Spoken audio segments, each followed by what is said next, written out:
Welcome to smart Shiksha study in a smart way. I am Dev Singh.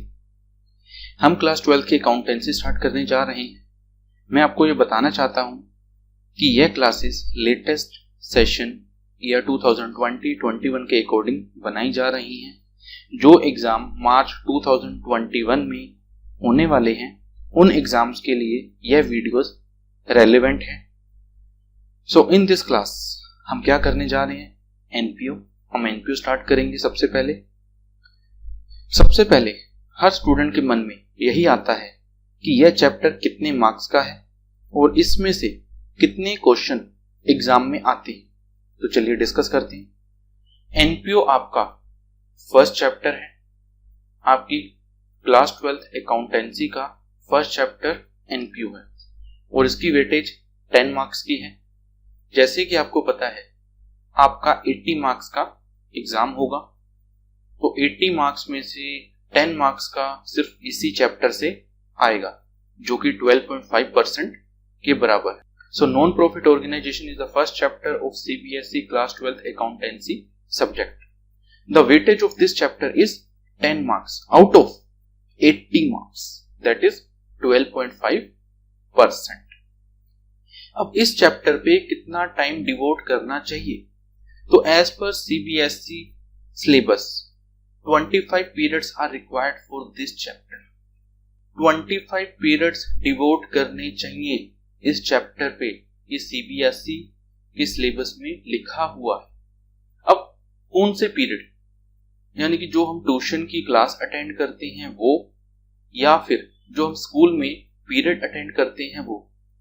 As पर CBSE एक period 35 minute का है। Maximum आप अपनी प्रैक्टिस के अकॉर्डिंग इस पे डिवोट कर सकते हो, मगर मिनिमम आपको इतना टाइम इस पे डिवोट करना है। अब मेनली इसमें से कितने क्वेश्चन एग्जाम में आते हैं? मेनली 4 क्वेश्चन एग्जाम में आते हैं इस चैप्टर से। ये कहां से पता चला? 2019 में एग्जाम का पैटर्न चेंज हुआ था अकाउंट्स का।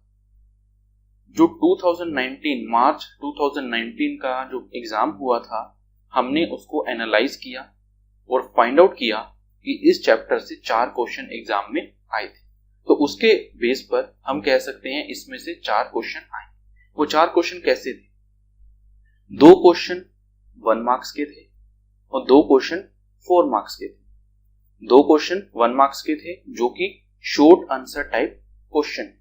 उसमें क्या आता है? आपका ऑब्जेक्टिव टाइप क्वेश्चन, यानी कि 4 ऑप्शन होंगे, 4 में से कोई एक आंसर होगा। ट्रू और फॉल्स, आंसर ट्रू होगा या फॉल्स होगा। और फिल इन द ब्लैंक्स, जो फिल इन द ब्लैंक्स होगा वो आपको फिल करना पड़ेगा। और दूसरे जो 2 क्वेश्चन है 4 मार्क्स के, वो प्रैक्टिकल क्वेश्चन है। उसके लिए आपको क्या देखना पड़ेगा? तो वीडियोस क्लासेस देखिए तो आपको पता चलेगा कि वो 2 क्वेश्चन कहां से आते हैं। चलिए शुरू करते हैं। Chapter 1 NPO. एनपीओ को आप 2 तरीके से बोल सकते हैं, नॉट फॉर प्रॉफिट ऑर्गेनाइजेशन या फिर नॉन प्रॉफिट ऑर्गेनाइजेशन। पहला वर्ड आपके पास आता है ऑर्गेनाइजेशन। अगर ऑर्गेनाइजेशन का हिंदी का मीनिंग देखा जाए दैट इज संगठन या फिर संस्था। अब ये होता क्या है? संस्था की बात करें या संगठन की बात करें या ऑर्गेनाइजेशन की बात करें, ये है क्या? जब कुछ लोग मिलकर एक साथ काम करते हैं, जब कुछ लोग मिलकर एक साथ काम करते हैं, दैट इज ऑर्गेनाइजेशन। अब किस तरीके का काम करते हैं? चाहे काम कोई सा भी हो, चाहे प्रॉफिट कमाने वाला हो या प्रॉफिट कमाने वाला नहीं हो। जब एक से ज्यादा लोग मिलकर काम करते हैं दैट इज प्रॉफिटेबल बिजनेस या ऑर्गेनाइजेशन, प्रॉफिटेबल ऑर्गेनाइजेशन। जब एक से ज्यादा लोग समाज सेवा का काम करते हैं, चैरिटी का काम करते हैं, that is not profit organisation. उसे आप क्या बोल सकते हो? नॉट फॉर प्रॉफिट ऑर्गेनाइजेशन या फिर नॉन प्रॉफिट ऑर्गेनाइजेशन। अब एक से ज्यादा लोग मिलकर काम क्यों करते हैं? क्या अकेला इंसान काम नहीं कर सकता? अकेला इंसान काम कर सकता है, मगर उसके कुछ लिमिटेशन है। अकेला इंसान उतना ही काम कर सकता है जितनी उसकी लिमिट है। अब एक काम अकेला इंसान 10 दिन में कर रहा है और वही काम अगर 5 लोगों का ग्रुप करता है तो हो सकता है वो 1 दिन में खत्म हो जाए या 1.5 दिन में खत्म हो जाए।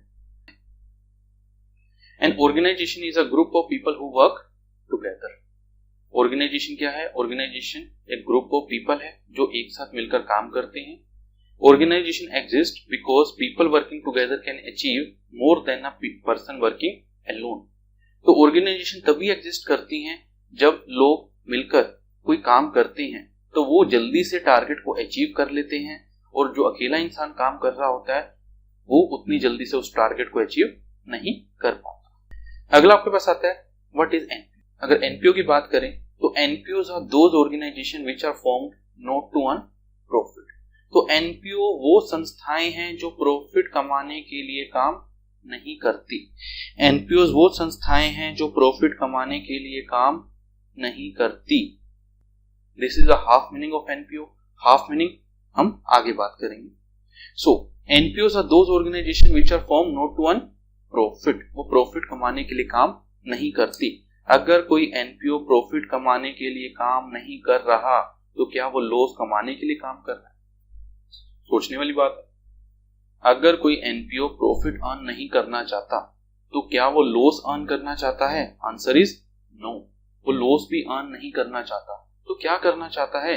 वो समाज सेवा करना चाहता है, वो सोशल वर्क करना चाहता है। वो ना तो प्रॉफिट कमाना चाहता है ना ही लॉस कमाना चाहता है, तो वो क्या करना चाहता है?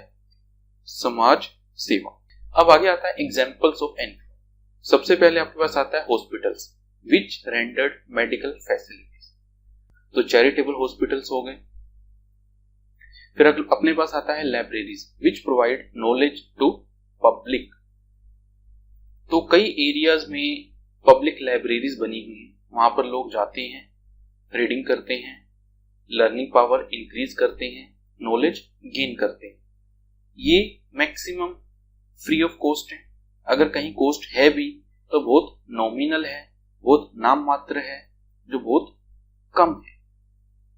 जिन एरियाज में पब्लिक लाइब्रेरीज नहीं है तो गवर्नमेंट्स ने बसेस बना रखी हैं जिसमें बुक्स होती हैं। वो बसेस एरिया वाइज जाती हैं पर्टिकुलर डे पर और वहां पर खड़ी रहती हैं, तो जो लोग चाहते हैं वहां जाते हैं, रीडिंग कर सकते हैं। तो गवर्नमेंट ने फैसिलिटीज प्रोवाइड की हुई हैं। ये भी क्या है? एनपीओ। अगला आपके पास आता है स्कूल्स। हाँ जी, वही स्कूल जिसमें आप पढ़ते हो, वही स्कूल्स जिसमें आप पढ़ते हो। तो जितने भी पब्लिक स्कूल्स हैं इंडिया में वो सारे के सारे क्या हैं? वो सारे के सारे एनपीओ। आपके मन में आया होगा स्कूल तो इतनी मोटी मोटी फीस हमसे लेते हैं फिर भी वो एनपीओ हैं। हाँ जी, वो फिर भी एनपीओ ही कहलाते हैं। अगला आपके पास आता है religious institutions which perform social activities.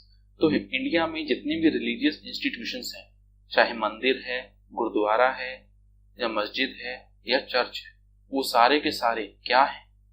NPO है, नॉन प्रॉफिटेबल ऑर्गेनाइजेशंस। अगला आपके पास आता है charitable institution which perform charity activities. तो कुछ ऐसे इंस्टीट्यूशंस हैं जो लोगों की भलाई के लिए काम करते हैं। ऐसे इंस्टीट्यूशंस जो लोगों की भलाई के लिए काम करते हैं वो भी क्या है?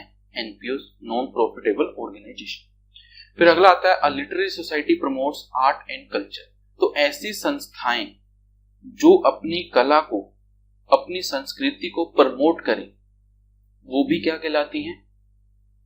NPO, non profitable organisations.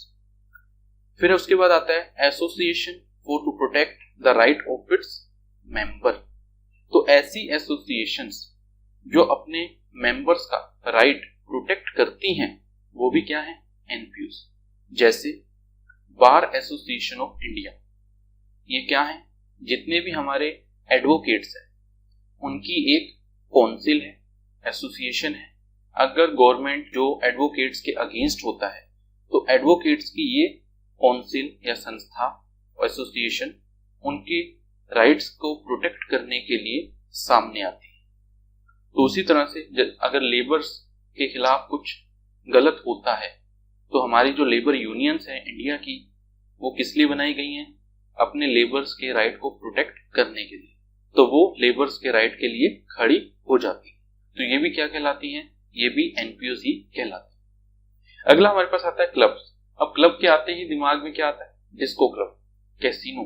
अरे ये डिस्को क्लब नहीं है, ये कैसीनो नहीं है, तो ये क्या है? ये स्पोर्ट्स क्लब है जो रिक्रिएशनल फैसिलिटीज प्रोवाइड करते हैं। जो अपने मेंबर्स को क्या प्रोवाइड करते हैं, स्पोर्ट्स की फैसिलिटीज। दिल्ली में हमने अक्सर देखा कि एरियाज वाइज क्लब्स बने हों, जैसे पंजाबी बाग क्लब, रोशनारा रोड क्लब।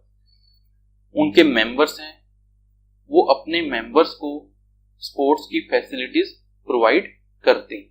इसके अलावा और भी फैसिलिटीज वो प्रोवाइड करते हैं, किसको, अपने मेंबर्स को। तो वो भी क्या है, एनपीओस। अगला आपके पास आता है कोऑपरेटिव सोसाइटीज। अब कोऑपरेटिव सोसाइटीज क्या है, ये कंसेप्ट बेसिकली गवर्नमेंट लाई थी फार्मर्स के लिए। उसमें हुआ क्या, गवर्नमेंट एक ग्रुप बनाती है फार्मर्स का, मान लो 10 लोगों का ग्रुप है, तो उसमें 9 फार्मर्स हैं और एक पर्सन गवर्नमेंट ने अपॉइंट किया अपनी तरफ से। वो रेगुलर जाता है, फार्मर्स को एजुकेट करता है, उनको बताता है कैसे बेचना है। तो वो सारी की सारी नॉलेज किसको दी जाती है, फार्मर्स को, उस ग्रुप ऑफ पीपल। तो cooperative society is a group of individuals who have specific common needs. तो कोऑपरेटिव सोसाइटी क्या है, ग्रुप ऑफ इंडिविजुअल्स हैं जिनकी जो नीड है वो कॉमन है। जैसे फार्मर्स है, उनकी नीड क्या होगी, कॉमन होगी, तो इसलिए उनका एक ग्रुप बना। एग्जाम्पल्स हमारे खत्म। हमने एक एग्जाम्पल लिया था स्कूल का। स्कूल एजुकेशन प्रोवाइड करता है किसको, अपने स्टूडेंट्स को। तो school provide education to their students only. बदले में क्या लेता है आपसे, फीस। तो school charges fees from the students on monthly और क्वार्टरली बेसिस। कई स्कूल्स मंथली बेसिस पर फीस लेते हैं और कई क्वार्टरली बेसिस पर फीस लेते हैं। क्या ये स्कूल ऐसे चिल्ड्रन या स्टूडेंट को भी एजुकेशन प्रोवाइड करते हैं जो उस स्कूल में इनरोल नहीं है, यानी कि एक ऐसा स्टूडेंट जिसने उस स्कूल में एडमिशन नहीं ले रखा, क्या वो स्कूल उनको भी एजुकेशन प्रोवाइड करेंगे? Answer is no. तो school not provide education to non school students. तो यहां पर हमने क्या देखा, स्कूल सिर्फ अपने ही स्टूडेंट्स को एजुकेशन प्रोवाइड करता है।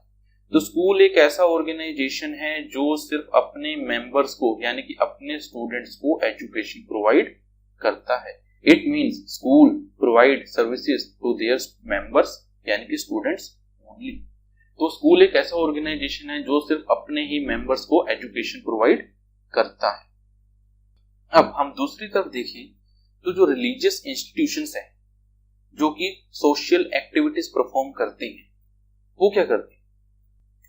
तो रिलीजियस इंस्टीट्यूशंस वालों ने क्या किया, डोनेशन कलेक्ट किया लोगों से। These organizations collect money as a donation from people। तो लोगों से पैसा इकट्ठा किया या पैसा इकट्ठा हुआ गुल्लक में, वो उसका क्या करें? तो कुछ ने लंगर लगा दिया। Now with the amount collected they arrange langar for people। तो जो पैसा इकट्ठा हुआ था उससे उन्होंने लंगर अरेंज किया। क्या ये लंगर हर कम्युनिटी के लोगों के लिए है या फिर एक पर्टिकुलर कम्युनिटी के लोगों के लिए? ये लंगर हर किसी के लिए है। ऐसा नहीं हो सकता कि लंगर लगे और लिखा जाए कि यह पर्टिकुलर कम्युनिटी के लिए लगाया गया है। Now this langar is for all people, not for a particular caste. ये लंगर सभी के लिए है, किसी एक पर्टिकुलर कास्ट के लिए नहीं। तो यहां पर हमने देखा एक ऐसी ऑर्गेनाइजेशन जो अपनी सर्विसेज पब्लिक एट लार्ज को प्रोवाइड करती है। तो दो तरह के ऑर्गेनाइजेशन हमने देखे। नॉन प्रॉफिट ऑर्गेनाइजेशन भी हमने दो तरह के देखे। क्या देखे? नॉन प्रॉफिट ऑर्गेनाइजेशन हमने दो तरह के देखे। पहला स्कूल देखा, उसमें क्या देखा कि एक स्कूल सिर्फ अपनी सर्विसेज अपने ही मेंबर्स को प्रोवाइड करते हैं। और दूसरा हमने क्या देखा, रिलीजियस इंस्टीट्यूशंस जो अपनी सर्विस पब्लिक एट लार्ज को प्रोवाइड करते हैं। तो एनपीओ की डेफिनेशन क्या बनी?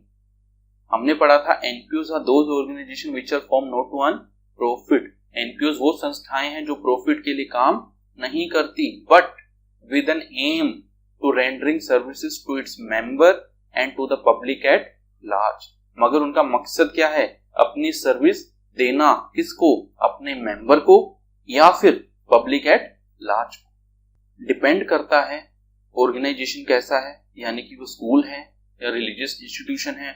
अगर स्कूल है तो अपने मेंबर्स को सर्विस प्रोवाइड करेगा, अगर रिलीजियस इंस्टीट्यूशंस हैं तो वो पब्लिक एट लार्ज को एजुकेशन तो आज की क्लास यहीं पे खत्म होती है। अगर आपने हमारे YouTube चैनल को सब्सक्राइब नहीं किया तो प्लीज सब्सक्राइब करिए और बेल आइकन को प्रेस करिए, जिससे आपको न्यू वीडियोस के नोटिफिकेशन मिलते रहेंगे। और इसको अपने फ्रेंड्स और स्टूडेंट्स के साथ शेयर करें ताकि इस फ्री एजुकेशन का उनको भी बेनिफिट मिले। हम चाहते हैं इस फ्री एजुकेशन का बेनिफिट पब्लिक एट लार्ज को मिले, तो उसमें हमारी सहायता आप लोग कर सकते हो। आप इसको शेयर करें जितना हो सकता है। Thank you for today.